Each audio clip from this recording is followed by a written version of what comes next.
universal blood power in every Filipino. So with that, nasa bahay na yan mga Pilipino. At the same time, alam nila yan, gawin, alam nila yan, hindi na natin kailangan bumili ng import. Kasi pag nakita natin ng mga rescuers, pagdating sa rescue, sa Martina, baha. Ang problema nila, walang naman sa kanilang charging na video. So ito, kahit sa kumipunta, ilan na lang yung power bank.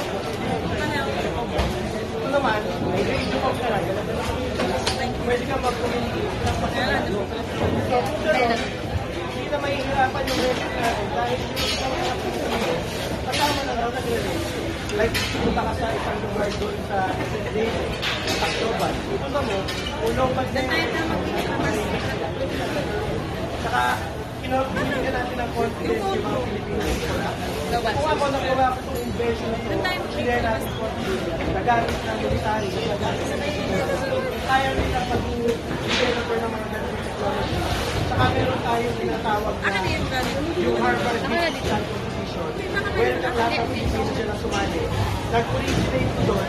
Kaya pag dito, nung na-recognize yan natin yung technology, pinag-share natin yan. Kaya unang lagi ko na sabi